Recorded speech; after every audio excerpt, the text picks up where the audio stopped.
කියන්නේ තමන්ගේ සසර පුරුදු ගෙනාව නරක පුරුදු මේවා නවත්තලා ඉපදෙමින් මැරෙමින් යන මේ ගෝරතර සසර නවත්තන්නට හැමදෙනාම නිර්වාණය නිවන අරමුණු කරගෙන තමන්ගේ ජීවිතය හදාගන්නයි මේ කටයුතු කරන්නේ.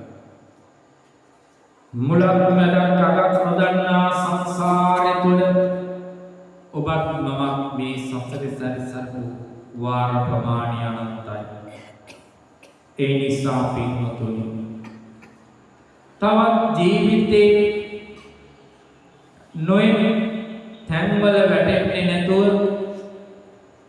මේ ගෝරතර සසරට වැටෙන්නේ නැතුව දන් දීලා සරලකලා බණ භාවනා කරගෙන මෙලොව පරලොව දෙලොව ජයගෙන උතුම් නිවන් මාර්ගට යන්නට හැමදෙනාම අදිෂ්ඨාන කරගන්නට ඕන. ඒ නිසා පින්වතුනි සබ්බදා සීල සම්පන්නෝ පඤ්ඤවා සුසමාහිතෝ ආරද්ධ විරියෝ පහේතත්තෝ ඕකං තර්ති දුක්තරං සිල්ලක්කම තියා ගන්නත් ඕන නොවැරදිකම තියා ගන්නත් ඕන හිත හදා ගන්නත් ඕන. මෙන්න මේ කාරණා ජීවිතේ හදාගත්තොත් මේ සසර දුක කෙලවර කරගෙන නිවන් මාර්ගට යන්නට පුළුවන් මේ ගාථාවෙන් උගන්වන.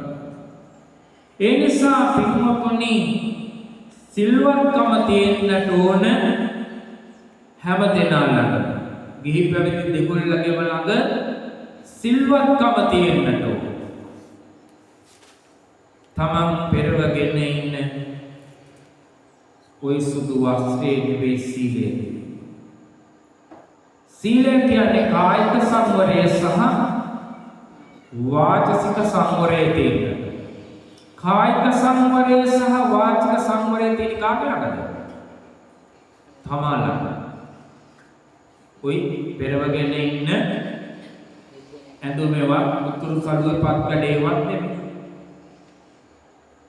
හාමුදුරන් වහන්සේලා පෙරවගෙන ඉන්න කසාවත නැත්තම් බුද්ධ චීවරය අරහත් දජේ ඒ දරාගෙන ඉන්නකොට සමහර ඇත්තෝ කියනවනේ අපි නම් ඕකට නෙවෙයි වෙන්නේ අපි වෙන්නේ චීවරයට කියලා. ඒ චීවරය දරාගෙන ඉන්න යම් පුද්ගලෙක් වේද ඒ පුද්ගලයාගේ ළඟ තියෙන සීලාදී ගුණධර්ම වලටයි වන්දනාමාන සිද්ධ කරන්නේ. ඒ මනන්තින් කඩවල් වල වෙළඳසැලවල් වල කොච්චර අටපිරිකර සිවුරුදී ගෙදර තියාගෙන වැඳ ඉන්න පුළුවන්. එහෙනම් ඒ කෙනාගේ ළඟ තියෙන සීලාදී ගුණධර්ම වලටයි වන්දනාමාන කරන්නේ. දාස කුත් වැඩ කොටෙක් මහසගර වලට තිබුණා. උන්වහන්සේලාට ඇවිල්ලා ආරාධනාවක් කළා නම් ඒ ආරාධනාව බෑ නොකියා ඒ ආරාධනාව දායකකාරක ආදී ඒ ආරාධනාව ඉෂ්ට සිද්ධ කළ දෙන ගතියක් මහසගර වලට තියෙනවා. ඒකයි දායක පින්වත් පිරිස විහාරස්ථානයට වගේම ඉන්න වික්ෂුන් වහන්සේලාට අපවස්ථාන කරමින් මෙව පවත්වාගෙන යන්නට ඕන. සිළු හාමුදුරුවෝ සබ්බ දුක්ඛ නිස්සරණ නිබ්බානාය සත්‍චිකරණත්තාය. ඉතින් මේ වාක්‍ය කියලා සිවුරු පෙරවල සියලු සසර දුකින් නිවන් දකින්නට කියන මඟ යන්නට වෙරදරන උන්වහන්සේලාට ඔයත් සිව්පසේ උපස්ථාන කරන සිව්පසේ මොනවද? චීවර සේනාසන ගිලම්පස පිණ්ඩපාත දාන දෙන්න ඕන. වෙලාවට ගිලම්පස දෙන්නට ඕන.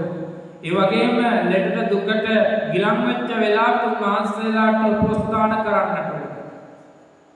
ඒ නිසා ඉන්න තැන හදලා සේනාසනය හදලා වටපිටාව දැකුම් කළුපුල් විදියට කෙනෙකුට ඒ ස්ථානයේ රැඳී ඉන්න පුළුවන් තරම් බවට පත් කරන්නට දායකකාරකාදී කටයුතු කරන්නට. ඒ නිසා තමන්ගේ සීලාදී ගුණධර්ම රැකගෙන මහසගරුවනේ යුතුයකම් වගකීම් මහසගරුවනට ඉටු කරගෙන තමන්ගේ ජීවිතේ ඉස්සරහට ගෙනියන්නට ඕන. ඇයි මේ හාමුදුරුවෝ හැටියට ගියත්තන් හැටියට ඔය යත්තන්ට අවාද අනුශාසනා ලබා දෙන්න පුළුවන්. ඒ අවාද අනුශාසනා පිළි අරගෙන තමන්ගේ ජීවිතේ අඩුපාඩු හදා ගන්නට.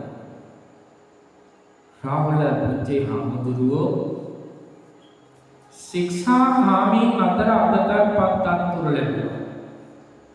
අවුරුදු 7ක් වෙච්ච පුංචි රාහුල හාමුදුරුවෝ විහාරස්ථානයේ මිදුල අමදිනම ලස්සනට ඉරුළු පාර වදින්න ලස්සනට අතුලා. සමහරයි වයසේ ඉන්න අනිත් හාමුදුරුවෝ ඊට වඩා වැඩිමල් හාමුදුරුවෝ අර රාහුල පොඩි හාමුදුරුවෝ අතුගාලා අයින් කරපු කුණු ටික කොහේ හරි කුණු කොටකට දැම්මහම හිටිය තව පොඩි හාමුදුරුවෝ හිටියා. ගෙනාපු ඒ අස්කරපු කුණු ටික නැවත උවර මිදුලට ලස්සනට අතුගාපු මිදුලට දාලා.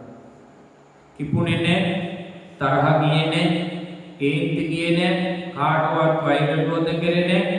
නැවත ඉඳලා ගත්තා, අතු ගෑවා, කුණු ටික අරගෙන දැම්මා. අපි නම් මොකද කරන්නේ? අතුගාපෝ මිදුලකට කුණු ටිකක් දැම්මොත් ඒ මිදුල මැදින් කුණු අරගෙන යනකොට කුණු ටිකක් වැටුනොත් අපි මොකද කරන්නේ? ගිරිය පුප්පගෙන ගෑ ගහනවනේ. කෝසීලාදී ගුණ ධර්ම ශික්ෂාකාමී ගුණයකු අද සීල් සමාදන් වෙච්ච ඔය යත්තන්ගේ ළඟ සීලාදී ගුණ ධර්ම තියෙද කියලා බලන්න හැන්දෑවට ගෙදර යනකොට බලන්න.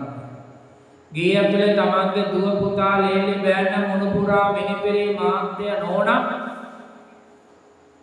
අද දවල් උයපු පිඟන් කෝප්ප තැන් වල තියනවා වලන් ටික තියෙන තැන් වල හැමදාම කුස්සිය පුරාම වපුරලා තිබුණොත් සිල් ගත්ත උපාසකම්ම ගෙදරට යනකොට යන්නේ කාලේ අක්ෂණිය වෙනවා. ගේ ඇතුලේ කුස්සියට යනවා. තෝර අපේ ළඟ තියෙනවා මේ වෙලාවම කේන්තිය එනකොට තරහ එනකොට අපි හිතන්නට ඕන මොකක්ද? කොහොමගේ ඉවසීම, කොහොමගේ දරා ගැනීම ශක්තිය. උන්නෝක තමයි මේ බණ අහනවා කියලා ජීවිතේ අඩුපාඩු හදාගන්න.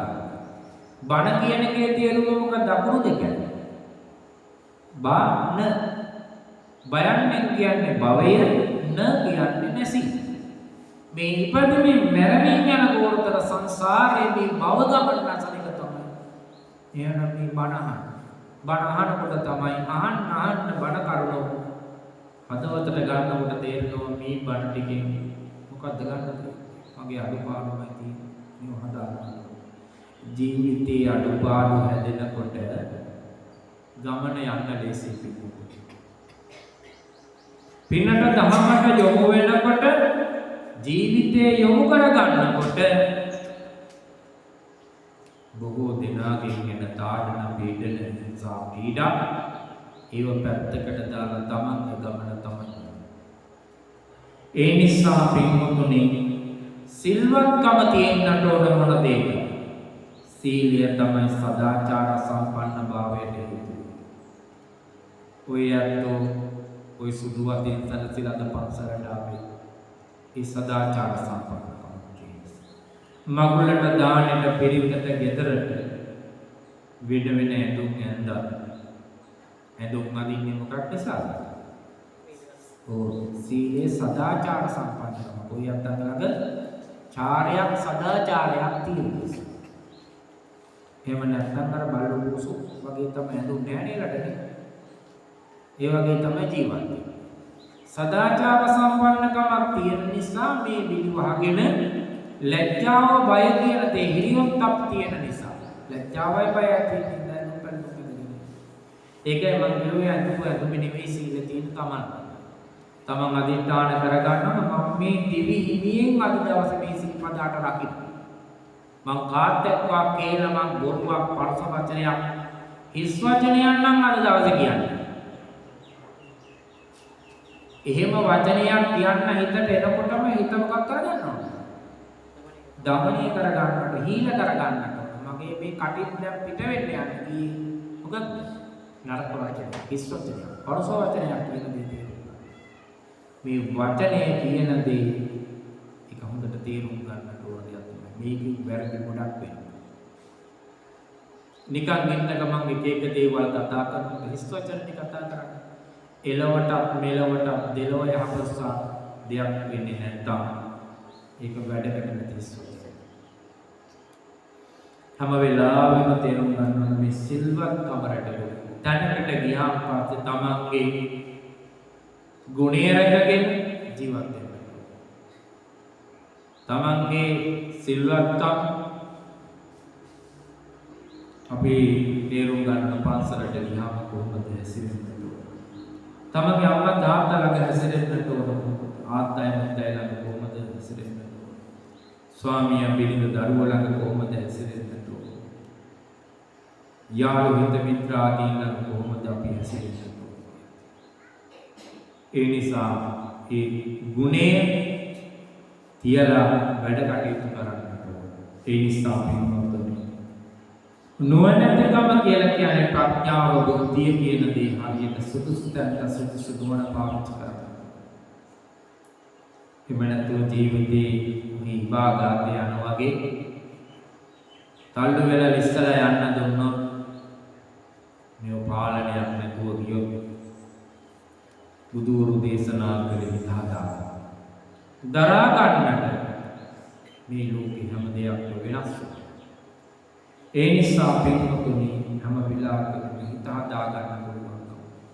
තමන්ට ළඟ තිබිච්ච දේවල් කැඩිලා බෙදලා විනාශ වෙලා යනකොට තේරුම් ගන්නට ඕන මගේ ජීවිතය මේ වගේ කැඩෙනවා බෙදෙනවා විනාශ වෙලා යනවා.